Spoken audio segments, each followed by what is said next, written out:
Hola amada, bienvenida a la lección 19. Hoy estamos en el capítulo 14 de Apocalipsis. Les recuerdo que nuestro próximo seminario Sirviendo a la Iglesia será el sábado 16 de febrero a las 8 de la mañana, hora de Miami.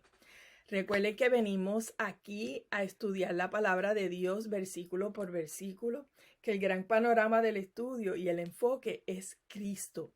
Jesús glorificado que llama a su pueblo a permanecer firme, a perseverar en medio de la tribulación, a reconocer que Él es soberano, juez justo, reina por la eternidad, vive y ya venció. Y que te llama a examinar tu corazón y a estar segura en qué equipo estás. Porque al final solo un equipo es victorioso y es el de Cristo. Tu grupo de discusión no es donde vamos a discutir cómo se llama el anticristo de esta generación, sino donde compartes lo que aprendiste de los versículos que estudiaste esa semana. Así que por favor, para el beneficio de cada amada presente en tu grupo, abstente de mencionar nombres de otras personas, de otros libros, de programas de televisión, de películas, de iglesias, denominaciones, religión ni política. Mantén la discusión enfocada en los versículos de la semana. Esas otras cosas las puedes compartir y hablar en privado con tu líder. Gracias. Amadas, hoy día hay muchos que no creen en el concepto del cielo, la eternidad ni el infierno. Piensan que el cielo no es real y que la muerte es final, que el infierno es una idea anticuada, un mito. Aún en la iglesia encontramos personas que difieren en lo que es el juicio eterno y el infierno. Si vamos a la palabra, podemos ver que Jesús habló del cielo y habló del infierno. Y de hecho, habló más acerca del infierno que del cielo. En Mateo 34 Jesús habla del juicio final y claramente enseña que algunos sufrirán un castigo eterno y otros gozarán de la eternidad en su presencia. La palabra es clara. El cielo es real, es majestuoso y es algo que debemos anhelar. Llegamos al cielo solo a través de la fe en Cristo Jesús, no por nuestras obras, sino por la obra que Jesús completó al morir para pagar el precio de todos tus pecados, de todos los míos y los de toda la humanidad. Y Él venció la muerte y resucitó y vive. Y el infierno de igual manera es real, es terrible y es algo que debemos temer y evitar. Y en el pasaje vemos que es una oscura realidad, pero hay esperanza. La única esperanza es la salvación que Cristo ofrece a todas las personas de toda tribu, todo pueblo, toda lengua y toda nación. Y eso es lo que aprendemos esta semana. La salvación nos hace exentos de recibir la ira de Dios. Y lo vamos a ver en tres divisiones. La primera división, la adoración, en Apocalipsis 14, versículos del 1 al 5. La segunda división, los ángeles, en los versículos del 6 al 13. Y la tercera división, la cosecha, en los versículos del 14 al 20. Así que las exhorto a que abran su Biblia al capítulo 14 de Apocalipsis y oremos. Padre, tú eres Dios soberano, soberano del universo, soberano de la tecnología, soberano de nuestras vidas. Tú eres el que está sentado en el trono, excelso y sublime. Tú eres Dios todopoderoso, el Altísimo. Señor, gracias por el sacrificio de Cristo en la cruz. Gracias porque nos ofreces el regalo de la salvación a todos, Señor, a toda persona, de toda tribu, toda lengua y toda nación, sin discriminar de nadie, Señor, disponible para todos. Danos un corazón dispuesto a recibir, prepara el terreno de nuestro corazón para que tu palabra tome raíz profunda en Él, Señor. Abre nuestros ojos para la verdad de tu evangelio, para tus buenas nuevas, Señor. Y permítenos ser sensibles a tu voz y escuchar tu llamado para las que nos han recibido la salvación. Que hoy sea el día de su salvación, que hoy sea el día que escuchan tu voz y abren su corazón y te reciben, Señor. Ayúdanos a ser más diligentes en proclamar tu palabra a todos a nuestro alrededor. Te lo pedimos en el nombre de tu Hijo amado Jesús. Amén y amén. Amadas, hace unas semanas en el capítulo 12 vimos la primera visión de esta sección de visiones. Juan vio una mujer embarazada que representa a Israel. De ella salió el Mesías. Juan vio el dragón que representa a Satanás, que estaba listo para devorar al Hijo de Dios. Pero Dios lo arrebató y se lo llevó al cielo delante de su trono. Y a la mujer, a Israel, la llevó al desierto para protegerla. Se desató una guerra en el cielo. El dragón fue arrojado a la tierra y furioso se dedicó a perseguir a la mujer y a sus descendientes. Y vimos cómo Dios libra a su pueblo de las garras de Satanás. En el capítulo 13, Juan vio otra visión, ¿verdad? Y vimos como Satanás, que es poco creativo, busca falsificar lo que Dios ha hecho. Del mar surge una bestia muy parecida a Satanás, hecha a su imagen, y él le da su poder y su autoridad. La bestia tiene una herida mortal, pero parece volver a la vida, imitando a Cristo. La bestia o el anticristo le hace la guerra al pueblo de Dios. Surge una segunda bestia, esta surge de la tierra, que hizo que todos adoraran a la primera bestia y recibieran su marca. Esta bestia falsifica al Espíritu Santo, cuya obra es darle la gloria a Cristo y nos sella o nos marca cuando ponemos nuestra fe en Jesús como Salvador. Estos tres falsifican la Santa Trinidad. Pero vimos que nada, ni Satanás, ni las bestias, nada puede frustrar el plan eterno de Dios. La semana pasada tuvimos un receso de las visiones y vimos que aunque el pecado trajo sufrimiento al mundo, Dios capacita y fortalece a su pueblo para perseverar en el sufrimiento y usa el sufrimiento para perfeccionarnos a la semejanza de Cristo y para hacernos ver nuestra gran necesidad de Él. Esta semana Juan tiene otra visión, y qué visión tan gloriosa. Juan ve la gloria de Dios, ve al Cordero de pie sobre el monte Sión. En el Antiguo Testamento, el monte Sión es otro nombre para Jerusalén. Las notas le dan todos los detalles de por qué se le conoce así. Con el Cordero estaban los 144,000 que habían sido redimidos, salvados, los que vimos en el capítulo 7, que eran 12,000 de cada una de las tribus de Israel. Un número que puede ser literal, de judíos que creen en Jesús durante el periodo final de la tribulación, o un número que puede ser también simbólico y que representa a todos los creyentes a través de la historia. Los santos del Antiguo Testamento representados por las 12 tribus de Israel, los santos del Nuevo Testamento representados por los 12 apóstoles. Lo que sí sabemos con certeza es que estos 144,000 han sido redimidos, salvos, marcados por el Espíritu Santo. Tienen el nombre del Cordero y del Padre escrito en la frente. Juan también escuchó un sonido que venía del cielo, como el estruendo de una gran catarata y el retumbar de un gran trueno.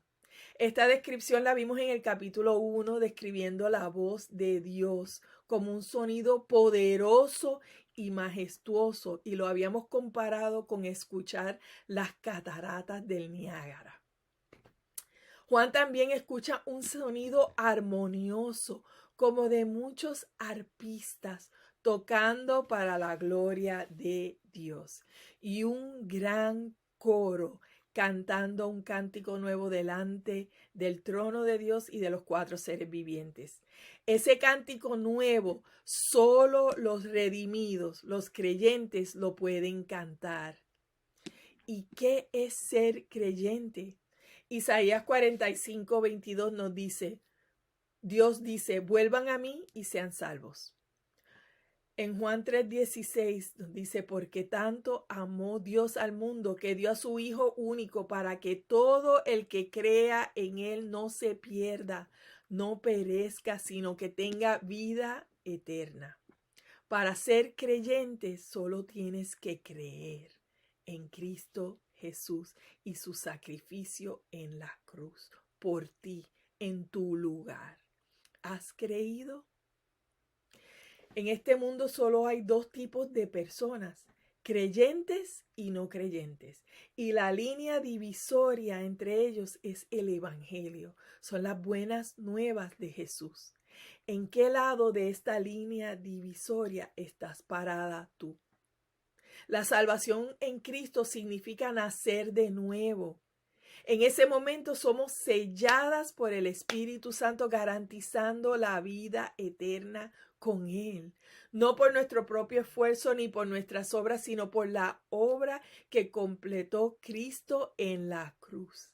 Él lo hizo todo.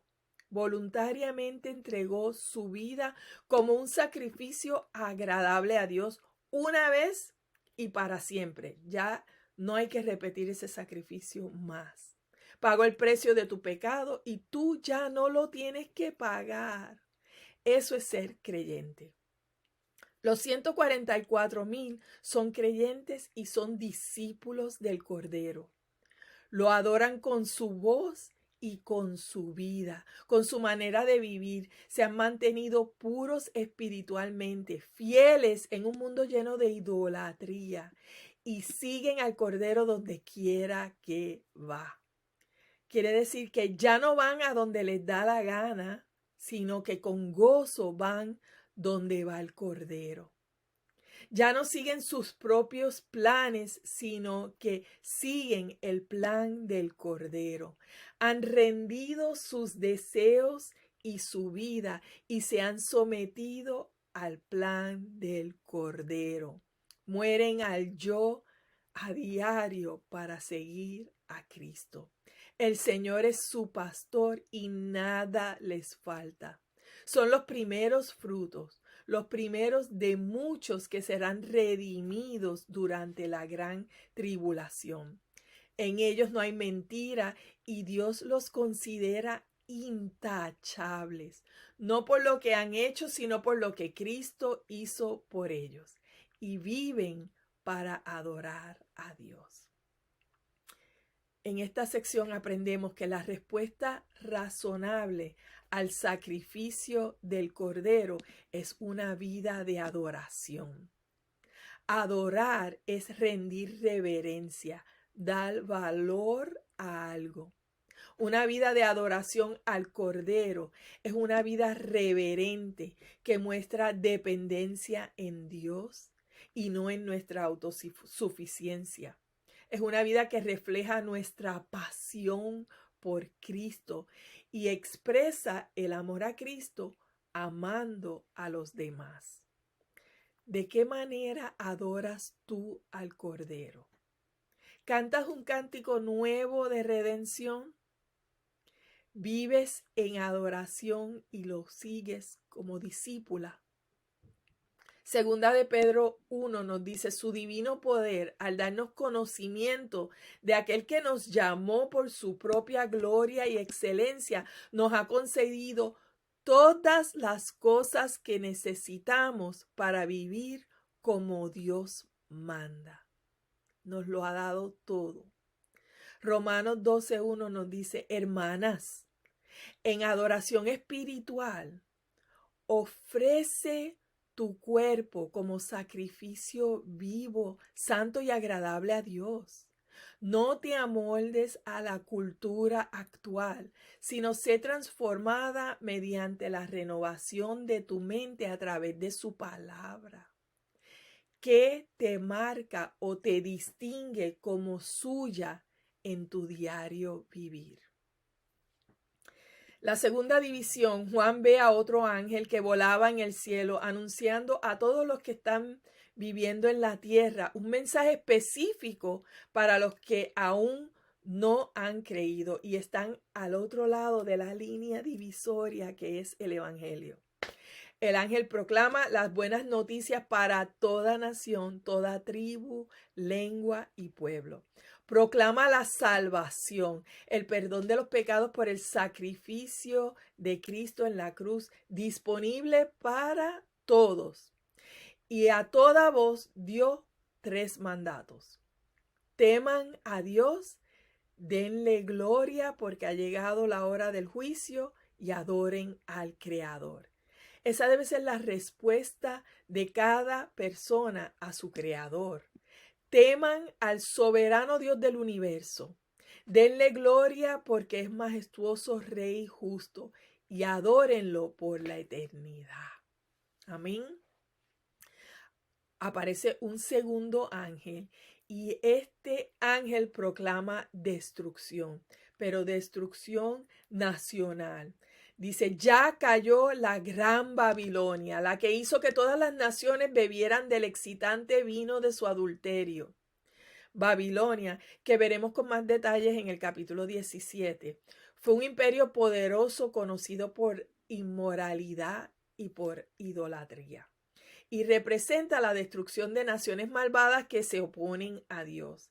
En aquella época representaba a Roma, ese imperio idólatra que perseguía a los cristianos porque no adoraban al César. Aquí vemos que el ángel dice que los que beben de el vino de la gran Babilonia viven intoxicados por la idolatría, seducidos por las pasiones. Tremendo contraste entre la vida de los redimidos que siguen al Cordero y los no redimidos que viven regidos por la pasión del día, por lo que les da placer.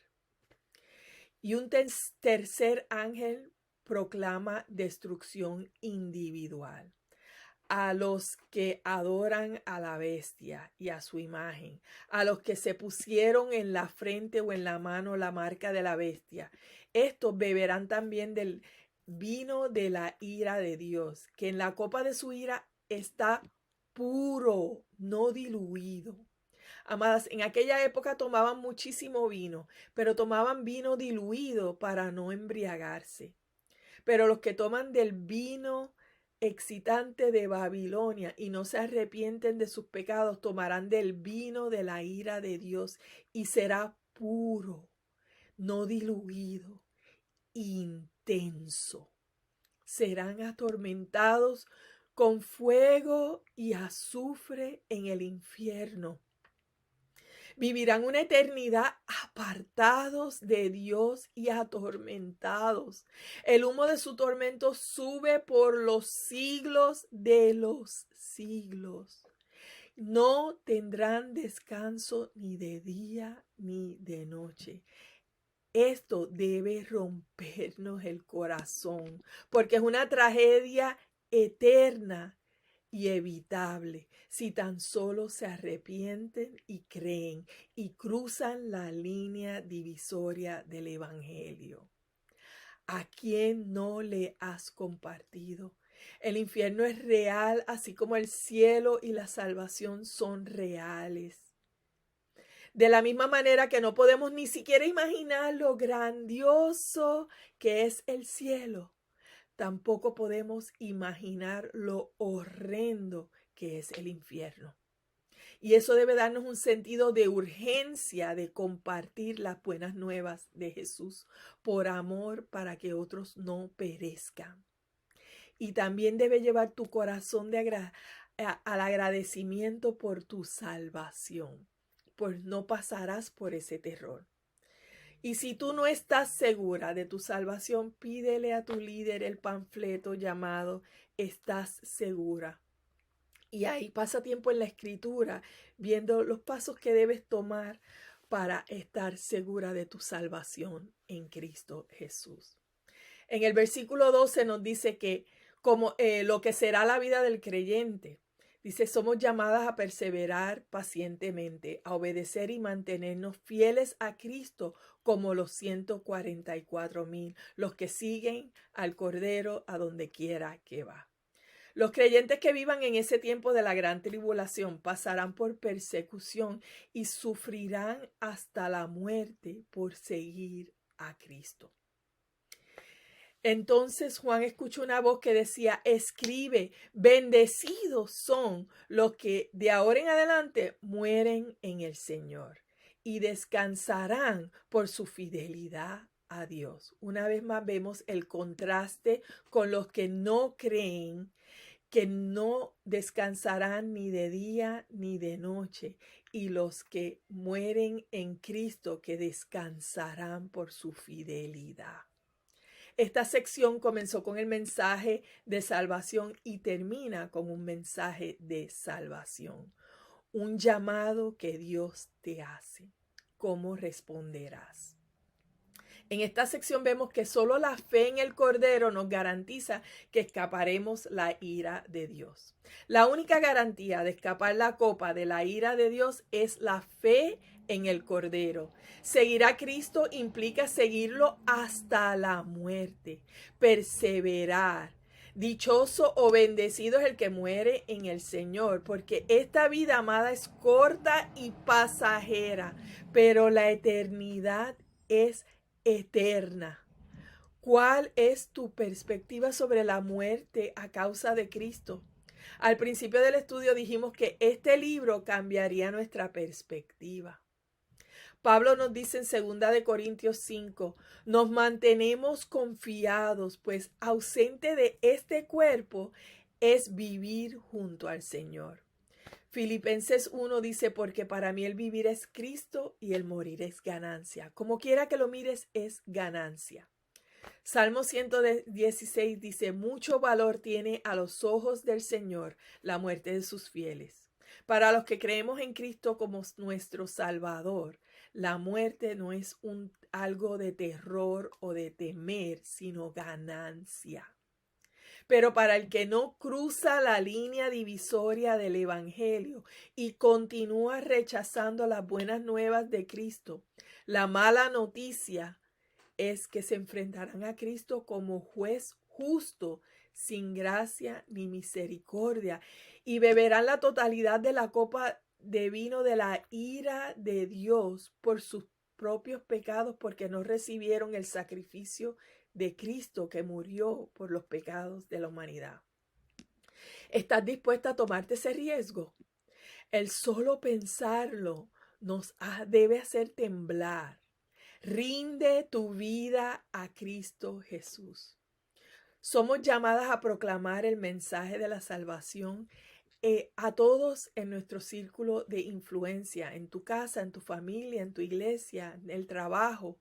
¿A quién te está llamando Dios a compartirle? Sé valiente, pero más que todo, sé obediente. En la tercera división vemos cómo se llevará a cabo el juicio. Juan vio sentado en una nube a alguien parecido al Hijo del Hombre. Este es un título que Jesús usaba para referirse a sí mismo. Lo vimos el año pasado en el libro de Juan y Juan lo ve con una corona en la cabeza. Y la palabra que se usa aquí para corona no es de diadema de poder, sino corona de victoria, que se gana en un conflicto o en una batalla. Vemos que Jesús glorificado tiene una corona de oro en la mano y una hoz afilada. Y otro ángel alzó la voz diciendo diciéndole a Jesús que diera rienda suelta a la hoz, porque había llegado el tiempo para cosechar. Ya había llegado el punto de madurez, se acabó el tiempo. La idea aquí es de algo que está más que maduro. Es de algo que está como diríamos, pasadito de maduro. Significa que Dios juzgará a la tierra solo cuando esté pasada de maduro para el juicio. Amadas, Él es lento para la ira y sobreabundante en amor y misericordia. Por eso no ha regresado aún, dando tiempo a que más se arrepientan y vengan a Él, que pacientemente Él espera para que esos vengan. Y cuando llegue ese punto de madurez, Jesús pasará la hoz sobre la tierra y toda la tierra será cosechada. En esa cosecha Jesús separa a los redimidos de los no redimidos. Vino otro ángel y este tenía también una hoja afilada. Salió otro ángel que tenía autoridad y le gritó: mete tu hoz y corta los racimos de uvas del viñedo de la tierra, porque sus uvas ya están maduras. El ángel pasó la hoz sobre la tierra, recogió las uvas que representan a los que no aceptaron el sacrificio de Jesús en la cruz, donde Él derramó su sangre para pagar el precio del pecado de la humanidad. Y estos fueron echados en el gran lagar de la ira de Dios. Un lagar es el recipiente donde se pisan las uvas para sacarles el jugo. Las uvas fueron pisadas, fueron exprimidas y del lagar salió sangre que llegó hasta los frenos de los caballos, en una extensión de 200 millas, que son más de 320 kilómetros. Eso, amadas, es mucha sangre. Qué tristeza y qué horror. En esta sección vemos que la salvación que ofrece el Cordero tiene una fecha de expiración. El Evangelio de Cristo, las buenas nuevas de la salvación, es la línea divisoria entre el descanso eterno y el tormento eterno. Lo que creemos determina en qué lado de la línea nos encontramos. Aquí no hay neutral. O estás con Cristo o estás con Satanás. ¿Has escuchado las buenas nuevas con un corazón genuino y contrito, con arrepentimiento en tu corazón? Tu respuesta es de vida o muerte. Y este mensaje expira. Hay que recibirlo antes de que comience la cosecha. Y si lo has recibido, lo estás compartiendo, no podemos callar. Es de vida o muerte compartir. Tú y yo no enfrentamos la ira de Dios, pero debemos tener compasión por los que aún no han creído. Hay esperanza para ellos. ¿Cómo te motiva el pensar en esa cosecha final para compartir tu testimonio con los demás?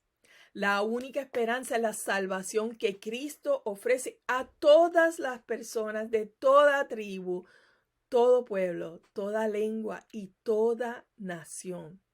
Solo la salvación nos hace exentos de recibir la ira de Dios. Oremos. Señor, gracias por tu palabra. Gracias por tu sacrificio en la cruz. Gracias por el llamado que nos haces y porque nos ofreces libremente tu salvación. Señor, permite que querramos vivir una vida para adorarte, Señor, que querramos ser discípulas tuyas una vez seamos creyentes, Señor, que querramos vivir para adorarte, mi Rey. Para las que no te han conocido, Señor, que hoy sea el día de su salvación, dale oídos para escuchar. Derrite su corazón con tu evangelio, Señor, para que crucen esa línea divisoria. Y para las que creemos, Señor, danos ese deseo y esa urgencia de compartir tus buenas nuevas con todos, Señor. Señor, trae convicción a nuestro corazón. Señor, danos un cántico nuevo y danos compasión para los que aún no han creído. Te lo pedimos en el nombre de tu Hijo amado Jesús. Amén y amén. Amadas, que tengan una bendecida semana.